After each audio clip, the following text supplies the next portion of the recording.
Assalomu alaykum, hurmatli ustozlar.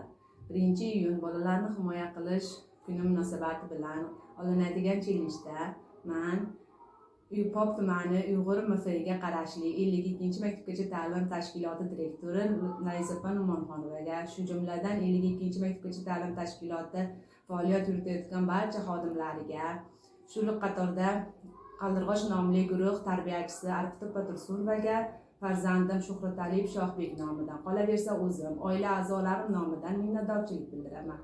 Ularga ishlarida omad va zafarlar tilayman.